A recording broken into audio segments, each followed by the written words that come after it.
नमस्कार दोस्तों, स्वागत है आप सबका यूपीएससी 360 में।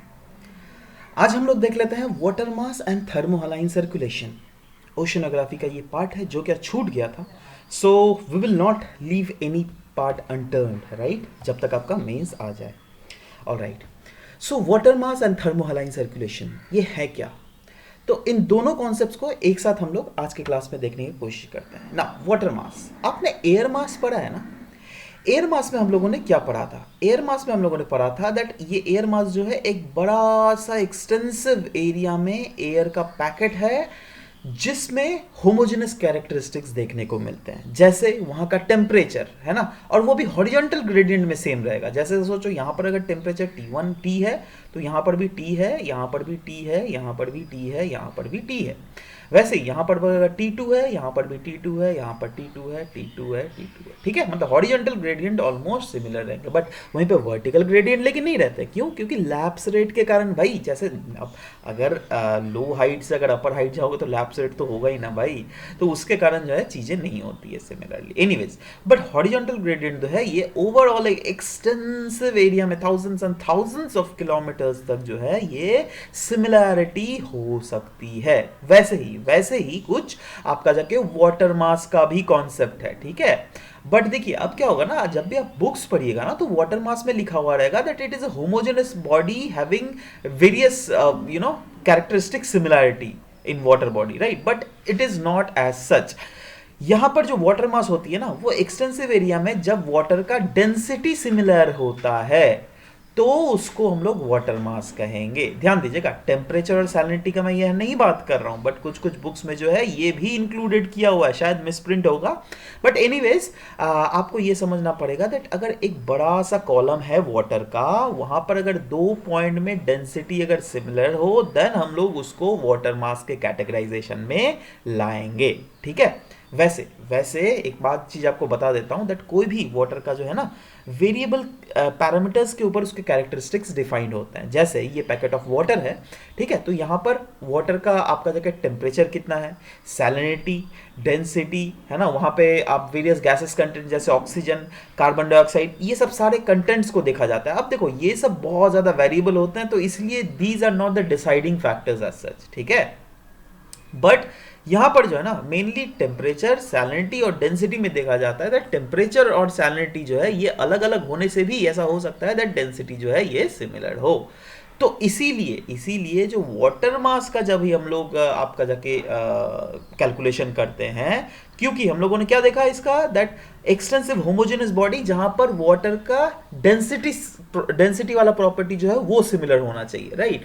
तो इसलिए वाटर मास के कैटेगराइजेशन में हम लोग डेंसिटी कंसीडर करते हैं। क्यों? क्योंकि T1 टेम्परेचर और सैलिनिटी S1 और T2 टेम्परेचर और सैलिनिटी S2 में भी हो सकता है दैट डेंसिटी दोनों का सेम हो, ठीक है। तो इसीलिए जब डेंसिटी सिमिलर हो तो हम उस वाटर मास के बॉडी को I mean as an extensive homogeneous water mass कहते हैं, ठीक है। जहां पर बेसिक कैरेक्टरिस्टिक्स यही होता है दैट इनका जो है डेंसिटी यूनिफॉर्म होता है, ठीक है। Even if the fact that temperature might differ, salinity might vary. Clear है? ऑलराइट। अच्छा, ये जो है ना defined on the basis of consistent water densities जो कि हमें डीपर वाटर्स में मिलते हैं। जब भी हम लोग आने वाले स्लाइड्स में पढ़ेंगे तो आप पढ़िएगा तो ये पोलर रीजन में यूजुअली ज्यादा बनते हैं, राइट। अब देखो आप पूछेगा दैट ट्रॉपिकल रीजन और सब ट्रॉपिकल रीजन में क्यों नहीं ये फॉर्म होते हैं? क्योंकि देखो यहां पर जो है ना प्रॉपर पाइनोक्लाइन लेयर होता है, ठीक है, पिक्नोक्लाइन। तो वो लेयर जो है ना आपका डिवाइड करता है वार्म एयर मास और कोल्ड एयर मास को, ठीक है। बट ये प्रॉपर लेयर जो है आपका पोलर रीजन में बना हुआ नहीं रहता, इसीलिए इंटरमिक्सिंग जो है पोलर रीजन में आराम से हो जाता है और पोलर रीजन में जो है ज्यादा डेंस वाटर जो है आराम से सबसाइड कर जाता है नीचे में, है ना। और नीचे जैसे सबसाइड करता है तो फिर आप नीचे में इसका मूवमेंट देखने को मिलता है। वो कैसे होता है? अगर एक पिक्चर यहां से बनाने की कोशिश करूं मैं, सोचो ये गल्फ स्ट्रीम है, जाकर यहाँ पे गया, ठीक है, और यहाँ पर जो है ना वो सब काफ़ी ज़्यादा डेंसिटी होने के कारण, क्योंकि बहुत ज़्यादा नमकीन पानी इधर जाती है, काफ़ी ज़्यादा डेंसिटी होने के कारण जो है वो नीचे सबसाइड हो जाती है। अब नीचे जब सबसाइड होगी तो फिर से जो है इसका हमें एक मूवमेंट देखने को मिलेगा, ठीक है, इस डायरेक्शन में। तो ये जो है सब लेयर मूवमेंट है, ये डॉट डॉट वाला मूवमेंट देख रहे हो ना ये आप, ये सब लेयर मूवमेंट है। और इसी जो मूवमेंट होता है सिमिलर डेंसिटी वाला वाटर को, उसको हम लोग कहेंगे थर्मोक्लाइन सर्कुलेशन, थर्मोक्लाइन सर्कुलेशन। ठीक है, कोई शक आपको नहीं यहां पर होना चाहिए। ऑलराइट, जैसे एयर मासेस होते हैं वैसे ही वाटर मास भी जो है एक स्टेबल बॉडी ऑफ वाटर होता है। ना ध्यान दीजिएगा, वाटर मास में जो है टेम्परेचर और सैलिनिटी माइट वेरी हो सकता है, क्योंकि वही चीज बोला, temperature T1, temperature salinity S1 और टेम्परेचर T2 सैलिनिटी S2 में हो सकता है दैट डेंसिटी सिमिलर हो। ठीक है, वाटर मास और डीप ओशनिक करंट्स जो है दे आर क्लोजली रिलेटेड। क्यों? क्योंकि वही चीज मैंने यहां पर समझाया दैट यही तो वाटर मास है भाई, जो सिमिलर डेंसिटी का जो वाटर मूवमेंट हमें देखने को मिलता है ना डीपर वाटर्स में। देखो ये डीपर वाटर्स, यही तो हम लोगों ने डिफाइन किया। तो इसीलिए यहां पर लिखा हुआ है दैट वाटर मास और डीप ओशनिक करंट्स जो है ये बिल्कुल क्लोजली रिलेटेड होता है। इनफैक्ट डीप ओशन करंट जो है ना वो इन्वॉल्व करता है सब surface movement of oceanic water air mass. In fact ये देखो इस टाइप के जो मूवमेंट है ना वो अकर करेगा। तो इस टाइप के मूवमेंट को ही जो है हम लोग थर्मोक्लाइन मूवमेंट कहते हैं। ठीक है, they are the result of downwelling of oceanic waters. जी हाँ, ये ओशन वाटर्स जो है वो डाउनवेलिंग करते हैं, इसीलिए बहुत ज़्यादा आपका जाके सैलिनिटी जो है नीचे जम जाता है, right. And they are large, they are stable and they are across the oceans. देखो यहाँ पर आप अटलांटिक ओशन में भी आपको देखने को मिल रहा है, यहाँ पर पैसिफिक ओशन में भी ये फॉर्म होता हुआ दिख रहा है। बट हाँ ये लेकिन फॉर्म लेकिन आपका जाके इंडियन ओशन में नहीं होता है। क्यों भैया? क्योंकि इसका डायरेक्ट कनेक्टिविटी पोलर रीजन से है ही नहीं। आप ठीक है, तो हम देखेंगे भी, देखो इस रीजन में ज्यादा होने का संभावना है, यहाँ पर उसका पैसिफिक में भी, नॉर्थ और साउथ पैसिफिक में भी होने का यहाँ पर संभावनाएं होती है। ठीक है, हाउ देयर फॉर्म, सवाल ये उठता है। तो देखो एक टिकी टर्म आता है जिसको कहते हैं ब्राइन एक्सट्रैक्शन। ब्राइन एक्सट्रैक्शन के कारण ही जो है ये वाटर मास फॉर्म्स होते हैं। ब्राइन एक्सट्रैक्शन होता क्या है? सोचो ये पोलर रीजन है, राइट। अब पोलर रीजन में क्या हुआ, आइस फॉर्म होता है। ठीक है, अब आइस जब फॉर्म होगा तो वो क्या होगा, नमकीन पार्ट को बाहर निकाल देगा। ठीक है, तो शुद्ध पानी से जो आइस फॉर्म हो गया, ठीक है, और ये फ्लोट करेगा, है ना, क्योंकि हल्का होता है। अब जो भारी जो ये वाटर्स हो गया, ये नीचे सबसाइड करेगा। समझ लो, नीचे डाउनवेलिंग यहां पर देखने को मिलता है, और नीचे डाउनवेल होकर नीचे जाके एक स्टेबल पोजीशन ये अपना बना लेता है। ठीक है, तो इसी फिनोमिना को लेकिन ब्राइन एक्सट्रैक्शन कहते हैं। ध्यान देना, जहां पर पोलर रीजन में जो आइस फॉर्मेशन होता है उसके कारण जो है सॉल्टेड वाटर को वो निकाल देता है, बाहर फेंक देता है। और वो सॉल्टेड वाटर क्योंकि बहुत ज्यादा डेंस होती है, मैंने क्या बोला दैट गल्फ स्ट्रीम से इतना डेंस नमकीन पानी वहां पर चला जाता है, ऊपर से यहाँ पर शुद्ध पानी आपसे आपका बर्फ बन गया। आप खुद ही सोचिए ना, घर में आप डीप फ्रीजर में एक नमक पानी से बर्फ बना कर देखो तो उसको बाहर में रख कर देखो, फिर गल जाएगा जल्दी से। ठीक है, तो नमक पानी से जो है बर्फ यूजुअली नहीं बनता, तो नमक जो है एक्सट्रैक्ट कर दिया जाता है। उस प्रोसेस को हम लोग कहते हैं ब्राइन एक्सट्रैक्शन। क्योंकि सोचो यहाँ पे बहुत ज्यादा नमकीन पानी हो गया तो ये भारी हो जाएगा और भी ज्यादा डेंस हो जाएगा, राइट। तो वो और भी ज्यादा सबसाइड करने की कोशिश करेगा। अब ये सबसाइड अगर करेगा यहां पर तो नहीं रहेगा, क्योंकि ओशन सर्कुलेट करता रहता है, इधर से पानी आएगा। ठीक है, तो यहां पर तो वैक्यूम क्रिएट होगा ना, तो उस वैक्यूम को बढ़ने के लिए ये भी इधर मूवमेंट करेगा, और इस मूवमेंट को जो है हम लोग थर्मोलाइन सर्कुलेशन कहते हैं। ठीक है, in tropical and subtropical water there is no downwelling. क्यों? कि मैंने बोला क्योंकि पिक्नोक्लाइन लेयर होता है। देखो ये हम लोग आपने पढ़ा है ना डेंसिटी वाला ग्राफ। ठीक है, ऐसे करके जो है ना एक पॉइंट ऑफ टाइम आता है जहां पर डेंसिटी जो है पूरा घटता है, मतलब यहां पर ज्यादा ग्रेडियंट नहीं है, यहां पर कम ग्रेडियंट है, बट ये वाला पोर्शन जो है ना, ये वाला, इस लेयर को हम लोग पिक्नोक्लाइन लेयर कहते हैं। तो ये लेयर जो है आपको ट्रॉपिकल एंड सब ट्रॉपिकल रीजन में ईजी तरीके से देखने को मिलेगा, बट वही रीजन जो है आपका पोलर रीजन में बिल्कुल देखने को नहीं मिलेगा। ठीक है, तो यहां पे समझाया गया है दैट ट्रॉपिकल और सब ट्रॉपिकल में जो है डाउनवेलिंग नहीं होता। क्यों? क्योंकि ये पिक्नोक्लाइन जो है ये एज अ लिड काम करता है, जो क्या सेपरेट करता है ऊपर का वार्म वाटर और नीचे का कोल्ड वाटर को। ठीक है, और इन पोलर रीजन्स जो है पिक्नोक्लाइन लेयर क्योंकि डेवलप नहीं होता, इसलिए पोलर रीजन में आराम से वाटर सिंक कर सकती है नीचे। ठीक है, अच्छा, colder water is denser then warmer water, ये हमें पता है ना दैट कोल्डर वाटर, अगर देखोगे ये डेंसिटी और टेम्परेचर का अगर कर्व बना लोगे ना तो ऐसा कुछ हमें देखने को मिलेगा। सोचो जहां पर कोल्ड वाटर रहेगा वो रीजन ज्यादा डेंस होगा, डेंसिटी मोर होगा, बट वहीं पर हॉट वाटर्स में जो है डेंसिटी रिस्पेक्टिवली लेस होता है। इसीलिए क्योंकि कोल्डर रीजन में डेंसिटी मोर होता है तो इसीलिए ये कोल्ड रीजन में जाकर जो है ये सिंक करता है। ठीक है, सबसे अच्छा एक एक्सपेरिमेंटल बेसिस में ये पिक्चर बताया गया है, देखो कैसे सिंक करता है। यहां पर फ्रेश वाटर ले लिया गया, यहां पर सॉल्टेड वाटर, बीच में एक पार्टीशन रखा गया और इस पार्टीशन को हमने उठा दिया। जैसे उठाओगे तो क्योंकि सॉल्टेड वाटर ज्यादा डेंस होता है, कॉमन सेंस है, तो इसीलिए ये डेंसिटी है ना, डेंसिटी के कारण जो है देखो इसका मूवमेंट नीचे हो रहा है। ऐसा भी तो हो सकता है ना फ्रेश वाटर मूवमेंट होता, बट वो क्यों नहीं हो रहा है? क्यों? क्योंकि सॉल्टेड वाटर जो है ये डेंस वाटर है। डेंस वाटर मतलब वो डेंसिटी के कारण जो है नीचे भागने की कोशिश करेगा, वो ऊपर भागने की कोशिश नहीं करेगा। तो ये एक छोटा सा एक्सपेरिमेंट है जिसके थ्रू आप ये बता सकते हो। अब सवाल उठता है दैट ये जो थर्मोहैलाइन सर्कुलेशन होता है वो कैसे होता है? ये सोचो, दूसरा केस है वही चीज दैट ये एक थोड़ा सॉल्टी वाटर ले लिया गया और यहां पर भी पहले सॉल्टी वाटर था, बट यहां पे क्या किया गया ना दैट सॉल्टी वाटर को बहुत देर तक रख दिया गया, तो ऊपर वाला पोर्शन जो है वो रिस्पेक्टिवली लेस सॉल्ट। क्यों? क्योंकि यहां पे जो डेंस वाला पार्ट है वो नीचे हो गया, राइट? ये ज्यादा सॉल्टी है ये वाला पोर्शन, है ना, और ये जो है क्योंकि बहुत टाइम रखा गया तो इसलिए ये वाला ऊपर वाला थोड़ा क्लियर वाटर है। ठीक है, मतलब यहां पर भी हमें डेंसिटी डिफरेंस देखने को मिल रहा है, राइट? इस रीजन का डेंसिटी डिफरेंस थोड़ा कम है, इस रीजन का जो डेंसिटी है वो थोड़ा ज्यादा है। समझ रहे हो बात? अब क्या हुआ, और ये जो है लिटिल डेंसिटी है, मतलब ये जो सॉल्ट है ना ये इस D1 इस वाले से कम ज्यादा सॉल्टेड है और इस वाले से कम सॉल्टेड है। अब फिर से वही सिमिलर एक्सपेरिमेंट किया गया जहां पर ये जो पार्टीशन है ना, आपको दिख रहा है ना, ये पार्टीशन को उठा दिया।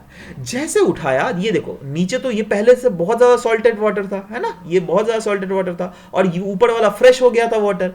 अब क्या हुआ दैट ये सॉल्टी वाटर जो है ये देखो इसका जो है मूवमेंट ऐसे होगा बीच से। समझ रहे हो इसका मतलब? समझ रहे हो ये क्या हो रहा है? ये वही फिनोमिना दिखा रहा है जो थर्मोहलाइन सर्कुलेशन में होता है ना? तो थर्मोहलाइन सर्कुलेशन में भी जो है this circulation is due to the density difference, क्योंकि डिफरेंट वाटर का डेंसिटी अलग अलग है, इसीलिए इस टाइप के थर्मोहलाइन सर्कुलेशन हमें देखने को मिलते हैं थ्रू आउट द वर्ल्ड, जिसको जो एक giant great oceanic conveyor belt की तरह हमें दिखता है, जो कि ऐसे कुछ होता है। ठीक है, देख रहे हो, देखो ये जो है ना ग्रीन ब्लू वाला ये जो है सब सरफेस वाटर है, मतलब इसका जो है लेवल नीचे है। वैसे दोनों ही जो है सब सरफेस लेवल में ही जो है आपका जाके फ्लो कर रहा है, राइट, दोनों ही, बट इसका मूवमेंट जो है कुछ ऐसा है। ठीक है, इस रीजन में देखो यहाँ पे पार्टीशन होके इधर भी चला जाता है और इधर में जाकर फिर से ये ऊपर उठ जाता है, ऊपर में उठ के फिर से ये ऐसे मूवमेंट करने लग जाता है। समझ रहे हो बात? तो फिर से ये यहाँ पे जाके फिर से सबसाइड कर जाएगा, मतलब और भी ज्यादा सबसाइड कर जाता है। वैसे तो दोनों ही केस जो है सबसिडेंस का ही है। ठीक है, तो ये पूरा जो है आपका जाके यहाँ से स्टार्ट होता है ज्यादातर। ठीक है, यहाँ से स्टार्ट होता है, इस रीजन से स्टार्ट होता है, इस रीजन से स्टार्ट होता है, बट इंडियन ओशनिक रीजन में नहीं होता है। क्यों? क्योंकि these are more prone to the polar region. Alright, तो ये एक जायंट कन्वेयर बेल्ट की तरह दिखता है। देखो ये पिक्चर से मैंने और भी खूबसूरत से आपको दिखाने की कोशिश की है दैट देखो आप अगर समझ पा रहे थे क्या नहीं, दैट मैं जब बोल रहा था दैट ये सब सरफेस वाटर सर्कुलेशन है, तो इस पिक्चर से आप कॉमनली समझ जाओगे दैट ये देखो ये जो है साउथ अमेरिका है, राइट, और ये अफ्रीकन कॉन्टिनेंट। तो देखो ये सब सरफेस मतलब इस रीजन में इसका फ्लो देखने को मिल रहा है। देख रहे हो इसका फ्लो लेवल देखना। ठीक है, तो ये आप ऊपर में तो फ्लो ये नहीं देख पा रहे हो, ये पूरा तो वाटर बॉडी है।